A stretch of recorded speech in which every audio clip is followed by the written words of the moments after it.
welcome back to Hawkeye's House of Horrors. And today I'm going to do a review for the first sequel to Basket Case, and that is Basket Case 2, that was done in 1990. And if you have seen my review for Basket Case, I did say that I didn't really like either of the sequels. And after rewatching it yesterday, I would say that, you know what? I actually like it. Um, I definitely got into things that I really enjoyed about the film, and I think some of those are alone make this film worth watching. And if you enjoy the first one, I would suggest giving the second one a try. It's very different than the original, and see what you think with the first sequel. Unfortunately, I'm going to have some spoilers in here, so if you haven't seen it, I would suggest going watching it and then coming back and see the review for Basket Case 2. So it, like the original, it was written and directed by Frank Henenlotter. He also then went on to do Basket Case 3. It was distributed by Shapiro Glickenhaus Entertainment, and it was released on March the 2nd, 1990. Now, this film had a much higher budget than the original. This is no longer low budget. This one had a budget of 2.5 million back in 1990. If you convert that into today's money, so 2025, that would be a budget of just over $6.1 million. So there definitely is a budget here, and you can see where the budget is being used, uh, the special effects. And yeah, you can tell there's a big difference between this and the original. And it was actually filmed back to back with another Henenlotter film called Frankenhooker. Never seen that. Hope to at some point. Looks like it might be an interesting film. But these two films were filmed back to back. Now I'm not sure how much money they did make, but supposedly this film was big in the rental market. With at the time VHS, you could go rent a movie from your local Blockbuster or whatever video rental store you have in your community there. Now, I guess I could jump into this story here and then get into things that I liked and a couple of things that, I would change. Didn't quite hit home with me about the film, but I still think this is a good one. So the start of this film is the ending of the last film. So it's a direct sequel, a continuation of that story. So it's really interesting to me because the first basket case is clearly the early 80s, and the sequel is clearly the late 80s or getting into the 90s. Very different look, very different hairstyles, very different um, clothing, everything like that. So it's kind of funny how it's one continuous story, but you can tell they're definitely filmed at different times. So it's just it doesn't ruin the film at all. It's just an interesting note for me that I kind of smirk at, if you will.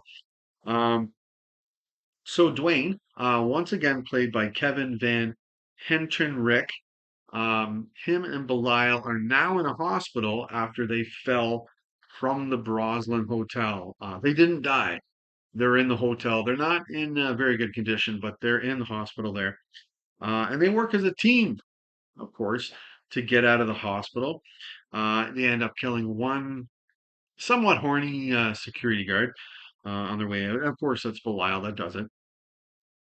Um, Now, in this one, definitely he's still highly likable, Dwayne, but there's definitely a different element to him now, where you see some, I guess, some psychotic ways, or he's not quite so harmless anymore in certain scenes. He's not just, there for the ride. Definitely. So he's showing some different elements here, Dwayne is. But it's Granny Ruth that picks them up at the hospital. She's played by Annie Ross. One film I have reviewed that she was in was Superman 3. in that one, she was a villain. And in this film here, she does a very good job. So I would definitely say it's her and Henton Rick that put in, excuse me, perhaps the best performances in the film is the pair of them.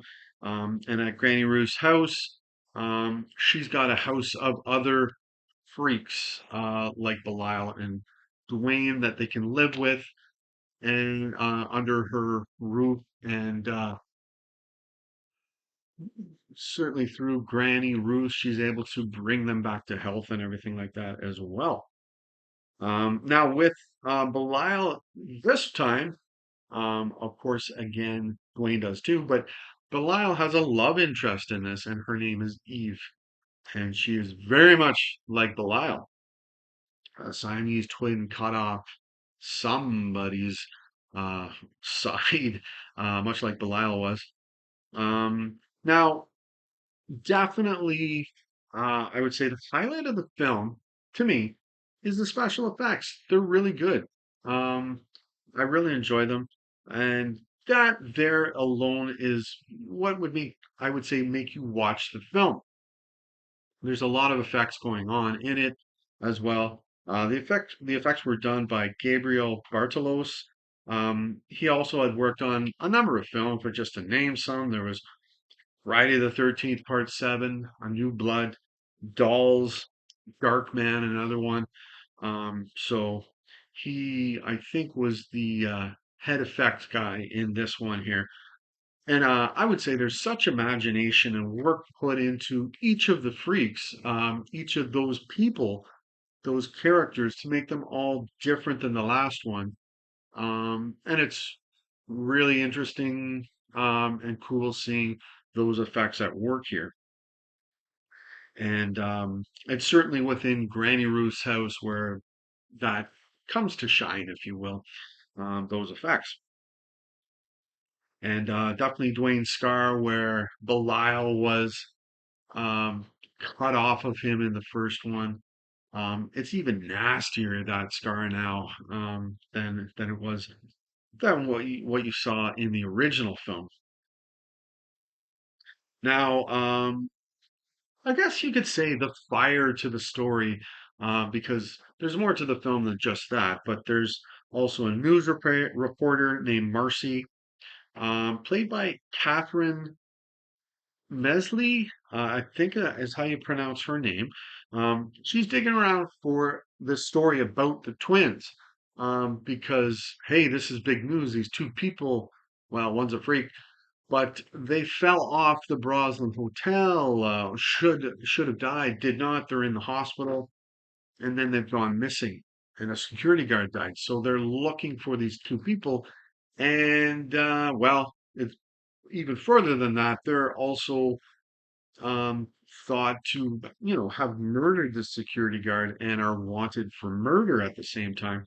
So she's hunting around looking for these twins, and this causes Dwayne, who was actually wanting to leave Belial there and start his own new life as a normal person. But because of the knowledge of this reporter wanting to find him and Belial, and of course, you know, everybody else in the house would be found out about as well. He stays to defend the house from these peering eyes, from a few characters um, who are wanting or are on Granny Ruth here and are trying to find out what's going on in the house. The problem is murder is the answer for this group, so um, that'll be what happens to these characters. And then the twist at the end, I thought was nice because you, as the viewer, you can see something coming a mile away, but that's not exactly how it happens, and that's the real twist of the story. You think that this Susan girl, played by Heather Rattray, um, she's like the love interest for Dwayne in this one now. Um, she, you think that Eve has come off of her, and that okay, these two characters, these are like the female version of um, Dwayne and Belial, but you come out to find out she's actually pregnant. I think she says she's been pregnant for like 6 years, and it's like this alien-inspired baby comes out, and it's like obviously this puppet was pretty funny, um, coming out of her stomach. So that is what makes her this freak and why she is in Granny Ruth's house. So I like that twist, but unfortunately, she falls out the window and crashes down on the table outside and dies. So, oh dear, not a good ending for this group of people, unfortunately. But I like, and I did think it was a good idea that Henenlotter did here in this sequel in trying to look through things from the perspective of the freaks, from the people that are in this house who are not welcome within society because of how they look and the problems that they have when they were born, trying to look it through their perspective. But as I said, the problem is that they use murder in the end to, you know, stay under the cover of darkness, if you will, um, and using Granny Ruth and her psychotic speech to um, stand together and pit up against those that want to find out about them or reveal everything going on in the house. Now you can definitely tell there is a much larger budget in this film, certainly with the effects alone, but there's definitely um, it definitely doesn't have this low budget quality going on, which, hey, there's nothing against that. There's some really great low budget films out there, but hey, Henenlotter was given money for a sequel, and yeah, you can definitely tell there's more money put into this. And you have to admit, the effects, because of the budget, hey, they're better too than the original. There's no doubt about that. Um, so yeah, and a couple scenes I really liked. I liked the whole thing with I think it was like this show put on. I think it was like Mysteries of Nature, um, put on by this guy named Lyle Barker. Um, and it's just this sleazebag dude who's looking for 100 schnoos. Like he's getting, just out of control because someone's giving him $100 to look at this ridiculous show he's putting together with nothing that's real. I like that, and then the outcome as Granny Ruth comes to him because supposedly he's got the Siamese twin there. No, he doesn't. Granny Ruth does, and she comes and looks at his show, and then poor Lyle Barker, he gets off. And I like the scene with the slightly annoying gum snapping photographer Artie, played by Matt Mittler. Um, he's going up into the attic and it's completely dark in there. And then he takes a picture, and then it's a light from the flash, and you see all these freaks in there that startle him. I thought that was great. Good way to um, make that scene happen. And really, when I think of it now, it's like that would be actually an excellent way to introduce the freaks to the story. That's not what happened. This is getting well into the film, but I think as an audience member, that would be cool to be introduced to them at that time. Um, but I must say, though, the great steam that is created in that scene, it's not completely destroyed, but it's chopped down a bit, um, as it's not believable to me at all that he would then just keep taking pictures, stand there, and then begin screaming, like, don't move or anything. I didn't, that wasn't believable to me. I think it would have been much more believable for him to, like, okay, turn, go down the stairs, and whoa, there's another freak there that can take care of him while he's trying to escape. But they kind of chop down the scene a bit, in my opinion. That's not very believable to me. Now, I liked as well, there was some Jolt Cola in a few of the scenes. I remember that. Remember it was in Gremlins 2 as well. But I haven't had a Jolt Cola since about 1994. So it's been a few years, but I think it had twice the caffeine. So, woo, you're ready to go when you have a Jolt Cola. Hopefully, your heart doesn't stop when you drink one of those. Um, Now, one thing I wish, because the runtime on this film is only 90 minutes, so it's only an hour and a half. There's some time to add some stuff to it. One thing I think that was needed was between Dwayne and Susan. It just sort of like, I think they needed to add something in there between those two characters early on. Some sort of interest between the two of them, perhaps, in those two characters. Um, it wasn't added. So like it seems um, like when Dwayne shares his affection towards Susan, it seems like you're coming into the middle of it because these two characters didn't know each other before this film.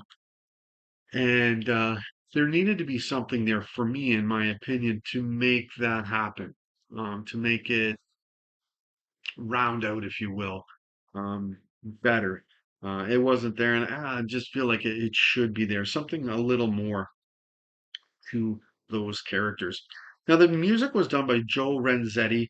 Um, he also did Child's Play, Poltergeist 3, and he also went on to do Basket Case 3 as well. Now, the music is okay.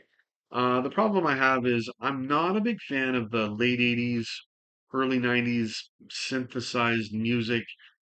I'm not saying it's bad. It doesn't hurt the film at all, but it also doesn't propel the film or make the film any better. The music, although the ending credits, that score or that theme is actually good and quite catchy. I don't remember hearing it during the film. Maybe it happened and it just didn't click with me. But that was good. But it's okay. Nothing to write home about, in my opinion. But there you have it.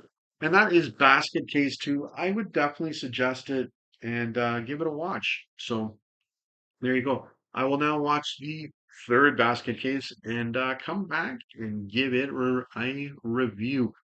So yes, until next time, yeah, keep those horror movies coming and going. Bye bye.